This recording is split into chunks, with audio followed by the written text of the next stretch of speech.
औज़ुबिल्लाहिमिनश्शैतानिर्रजीम बिस्मिल्लाहिर्रहमानिर्रहीम।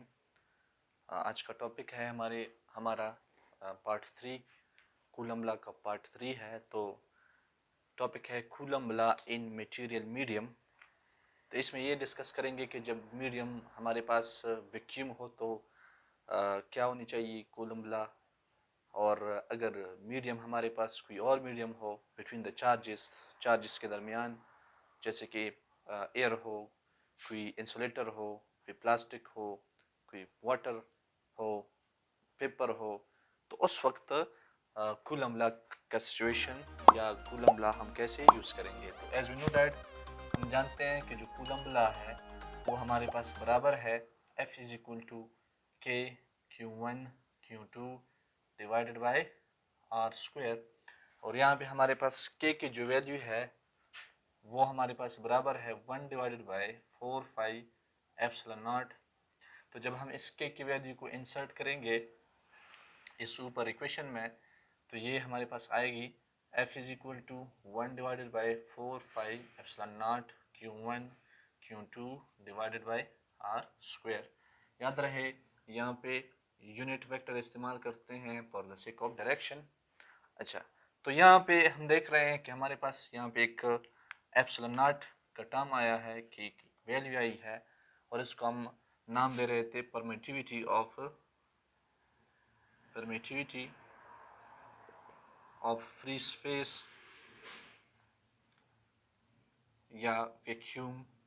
तो ये मैं पिछले चैप्टर में लेक्चर में डिस्कस कर चुका हूँ कि हमारे पास जो एप्सिलॉन नॉट की वैल्यू है, ये जब चार्जेस के दरमियान, सपोज हमारे पास वी हैव टू चार्जेस, तो चार्जेस के दरमियान हमारे पास अगर स्पेस हो या वैक्यूम हो, तो वैक्यूम या स्पेस होते हुए इन चार्जेस के दरमियान फोर्स ऑफ जो रिपल्जन है या अगर फोर्स ऑफ अट्रैक्शन हो, वो कितनी हद तक एप्लीकेबल है, यानी वो एक दूसरे पे लग सकता है। ठीक है, तो ये चीज़ शो करने के लिए कि चार्जेस के दरमियान जो मीडियम है वो फोर्स ऑफ अट्रैक्शन या फोर्स ऑफ रिपल्जन कितनी हद तक अलाउ कर सकता है, इस चीज़ को, इस प्रॉपर्टी को मीडियम की हम कहते हैं एप्सिलॉन। ठीक है, अगर ये एप्सिलॉन नॉट है तो मतलब इसका ये है कि चार्जेस के दरमियान हमारे पास स्पेस या वैक्यूम मौजूद है। ठीक है, तो आज हम डिस्कस करेंगे कि अगर हमारे पास चार्जेस के दरमियान स्पेस या वैक्यूम के अलावा कोई मीडियम यहाँ पे आ जाए तो फिर कूलम लॉ की सिचुएशन क्या होगी। So this is the topic which we are gonna discuss today, कि अगर चार्जेस के दरमियान वैक्यूम या स्पेस के अलावा कोई मीडियम आ जाए, कोई इंसुलेटर आ जाए, पानी आ जाए, पेपर आ जाए, ठीक है, या एयर आ जाए, तो फिर कूलम लॉ का सिचुएशन या कूलम लॉ की हालत या फिर फोर्स का मैग्नीट्यूड पे क्या असर पड़ता है। ठीक है, तो यहाँ पे एक और टर्म हम इस्तेमाल करेंगे, जैसे कि यहाँ पे है एप्सिलॉन नॉट, तो परमिटिविटी ऑफ फ्री स्पेस है। ये कब, जब आपके पास यहाँ पे वैक्यूम हो। एफ वी मैंने यहाँ पे मेंशन किया है, V stands for vacuum between the charges. और यहाँ पे अगर मैं कहूँ कि हमारे पास एक वैल्यू है एप्सिलॉन आर, तो इसको हम कहते हैं रिलेटिव परमिटिविटी।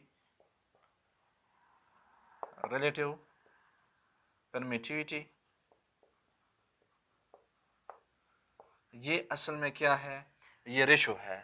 कब, कि जब आपके पास कोई मीडियम पड़ा हुआ है चार्जेस के दरमियान, उसकी वैल्यू यानी permittivity of medium, E M stands for permittivity of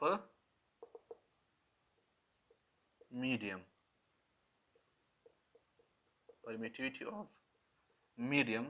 यानी आपके पास कोई मीडियम पड़ा हुआ है चार्जेस के दरमियान, रेशो यानी divided by permittivity of free space. तो एप्सिलॉन नॉट जो है ये है परमिटिविटी ऑफ फ्री स्पेस, यानी जब आपके पास क्या हो, चार्जेस के दरमियान मीडियम मौजूद इन द फॉर्म ऑफ वैक्यूम हो या वैक्यूम एज अ मीडियम हो, तब एप्सिलॉन नॉट की वैल्यू जो है वो हम लगाते हैं। और अगर चार्जेस के दरमियान कोई मीडियम, कोई इंसुलेटर, कोई एयर कोई प्लास्टिक, कोई रबड़, कोई पेपर मौजूद हो, तब उनकी अपनी क्या होती है, परमिटिविटी ऑफ मीडियम की वैल्यू होती है, इनकी वैल्यूज होती है, ठीक है, एप्सिलॉन नॉट की और एप्सिलॉन एम की अपनी अपनी मतलब वैल्यू होती है, डिपेंड्स अपॉन कि आप अगर आपके पास स्पेस है तो इसकी अपनी वैल्यू, आपके पास कोई भी मीडियम है, so for specific medium there will be the value of permittivity of medium, हर एक मीडियम के लिए अपनी अपनी परमिटिविटी ऑफ मीडियम की वैल्यू होती है। तो अगर हम एप्सिलॉन आर की बात करें यानी रिलेटिव परमिटिविटी की बात करें, दिस इज रिलेटिव परमिटिविटी, बाज़ औक़ात यहाँ पे इसके लिए एक और टर्मिनोलॉजी यूज होती है, डाइलेक्ट्रिक, ठीक है, तो dielectric constant,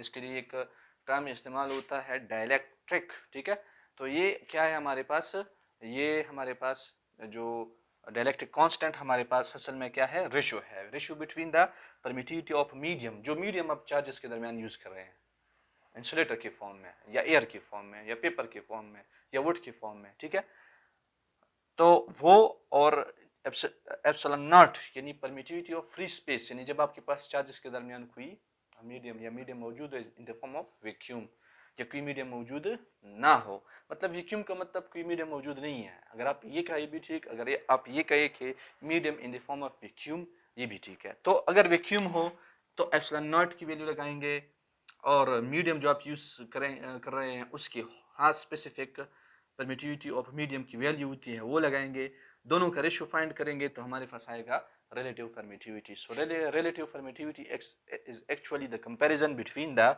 permittivity of medium which you are using between the charges to the ratio या to the permittivity of free space, ये constant value होती है जब charges के दरमियान क्या हो, free space हो, यानी जो मीडियम आप इस्तेमाल कर रहे हैं उसकी परमिटिविटी की वैल्यू आप यहाँ पे लगाएंगे, और आपने ऑलरेडी या आपको याद हो या आपके पास ऑलरेडी मौजूद है जब चार्जेस के दरमियान वैक्यूम हो उस वक्त परमिटिविटी की वैल्यू जो है वो एप्सिलॉन नॉट है, दोनों को दोनों की जो रेशियो है वो फाइंड करके हमारे पास एप्सिलॉन आर की वैल्यू आती है। So actually relative permittivity is the ratio of permittivity of medium to permittivity of free space.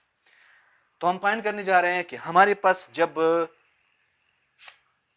पास जब चार्जेस के दरमियान वैक्यूम मौजूद था तो उस वक्त कूलम्ब लॉ की सिचुएशन ये है, तो कूलम्ब लॉ ये है, ये जब व्हेन देयर इज कि यहाँ पे क्या हो फ्री स्पेस या वैक्यूम हो बिटवीन द चार्जेस के दरमियान, तो उस वक्त जो चार्जेस के दरमियान फोर्स ऑफ अट्रैक्शन है या फोर्स ऑफ रिपल्जन है वो इस फार्मूले या इस लॉ के जरिए हम फाइंड कर सकते हैं। अगर क्या हुआ हमारे पास चार्जेस के दरमियान मीडियम प्रेजेंट हुआ, इसका मतलब व्हेन देयर इज मीडियम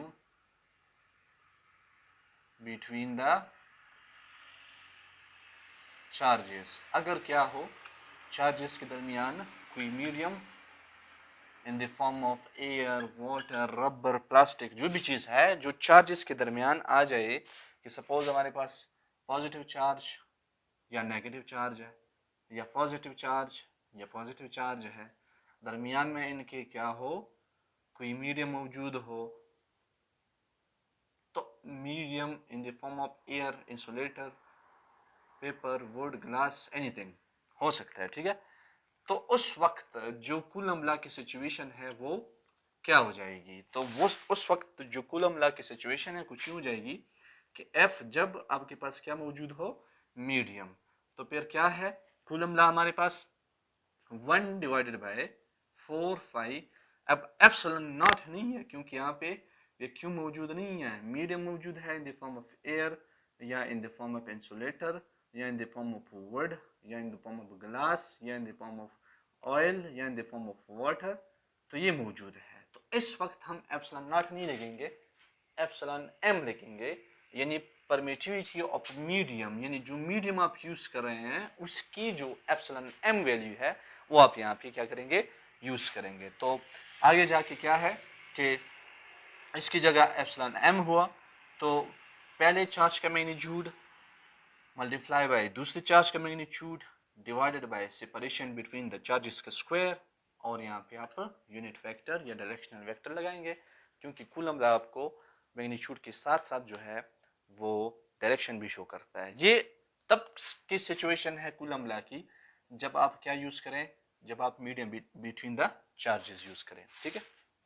लेकिन यहाँ पे अगर आप देखें हमारे पास एक और कंसेप्ट मैंने पढ़ाया है रिलेटिव परमिटिविटी, कि जो मीडियम आप इस्तेमाल करें उसकी परमिटिविटी की वैल्यू और जो प्री स्पेस था उसकी परमिटिविटी की वैल्यू, इनका रेशियो ले लें तो इससे एक रिजल्ट आ जाएगा, और रिजल्ट क्या है आपके पास, एप्सिलॉन आर है। अगर मैं क्रॉस मल्टीप्लिकेशन करूं इसका बाय क्रॉस मल्टीप्लाइंग, तो क्रॉस मल्टीप्लिकेशन से एक वैल्यू आ जाएगी एप्सिलॉन एम, ठीक है, एप्सिलॉन एम वन जा एप्सिलॉन एम फिर epsilon naught multiply by epsilon R, तो ये आ जाएगा एप्सिलॉन नॉट एप्सिलॉन आर। तो ये आपके पास एक इक्वेशन आ गया, ठीक है। तो आप क्या करें कि इसी इक्वेशन को, इसको नाम दे दे इक्वेशन ए और इसको नाम दे दे इक्वेशन बी, कि इक्वेशन बी को आप इक्वेशन ए में इंसर्ट करें। कहने का मतलब ये है कि एप्सिलॉन एम की वैल्यू यहाँ पे है, इसको यहाँ पे क्या करें, इंसर्ट करें, ठीक है। तो then the equation A will be by putting equation B in equation A we get, हमें मिलता है, क्या मिलता है कि एफ एम यानी वो फोर्स ऑफ अट्रैक्शन या रिपल्जन बिटवीन द चार्जेस जब आपके पास क्या मौजूद हो, मीडियम, तो वो बराबर है 4 फाइव एप्सिलॉन एम नहीं लिखेंगे, इसकी वैल्यू यहाँ पे पुट करेंगे जो कि क्या है एप्सिलॉन नॉट और एप्सिलॉन आर है, ठीक है। और ऊपर Q1 पहले चार्ज का मैग्नीट्यूड मल्टीप्लाई बाय दूसरी चार्ज का magnitude divided by separation between the charges का स्क्वायर, और आगे जाके क्या है यूनिट वेक्टर।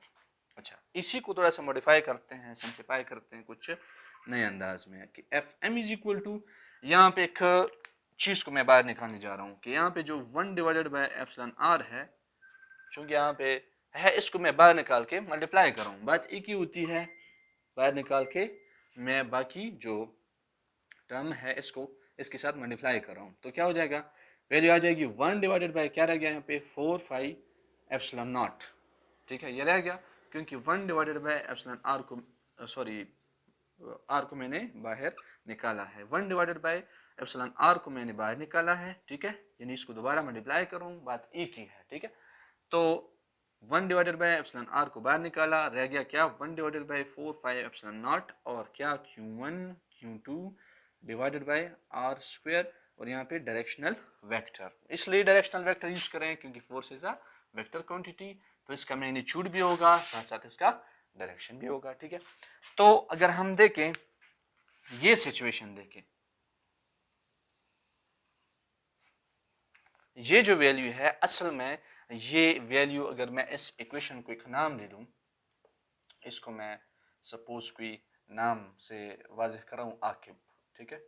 अगर आप इस इक्वेशन आकिब को देखें, ये जो वैल्यू है दिस वैल्यू, ठीक है, ये वैल्यू और ये वैल्यू सेम है, ठीक है। तो मैं फिर इस वैल्यू की जगह शॉर्टकट ये एफ वी यूज कर सकता हूं, क्योंकि ये जो वैल्यू और ये जो वैल्यू है वो क्या है, this two values are same. तो क्या करते हैं, वही वैल्यू पुट करते हैं फ्रॉम इक्वेशन आकिब, इक्वेशन आकिब यूज करके, ठीक है, मैं यहाँ पे ऊपर लिख रहा हूँ इसके बाद, तो क्या होगा कि F M is equal to 1 divided by epsilon R अपना है, और इस होल एक्सप्रेशन की जगह मैं यहाँ पे एफ वी यूज कर रहा हूँ क्योंकि सेम है, so this is F V, ठीक है।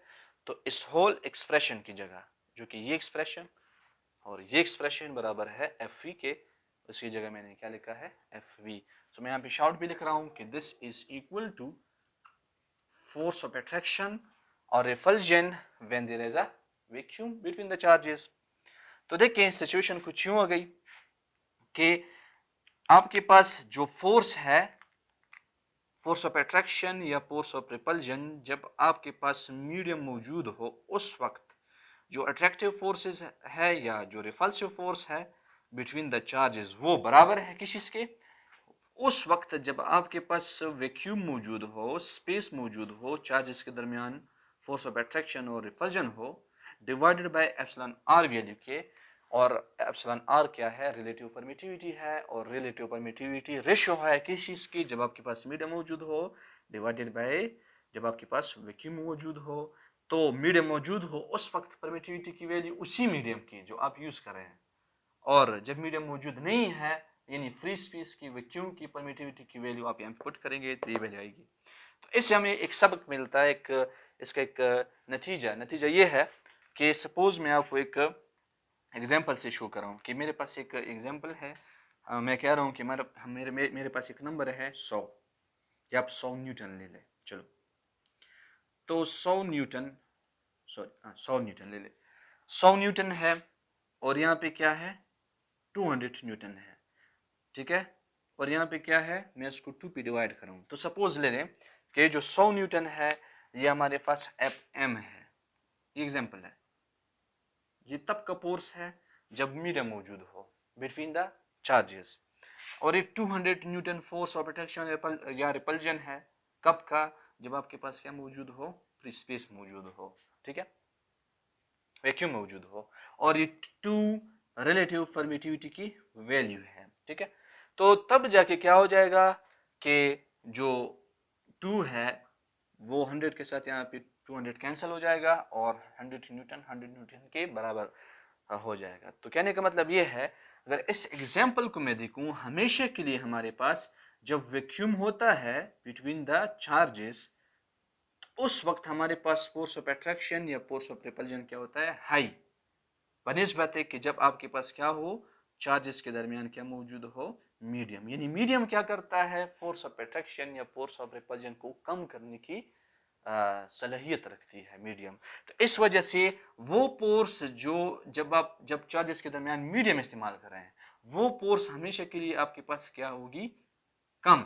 यानी जब चार्जेस के दरमियान मीडियम होगा तो फोर्स ऑफ अट्रैक्शन या रिपल्जन बिटवीन द चार्जेस वो आपके पास उसका रिजल्ट क्या आ जाएगा? कम। कहां से हमें पता चला? इस एग्जांपल से। और इस एग्जांपल के देने का मकसद क्या है? ये इक्वेशन समझाना है, ठीक है।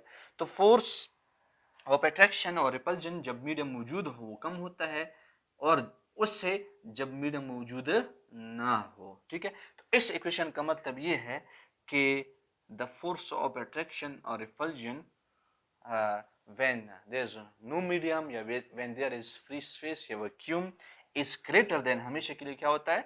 greater होता है than the force of attraction या repulsion when there is medium between the charges।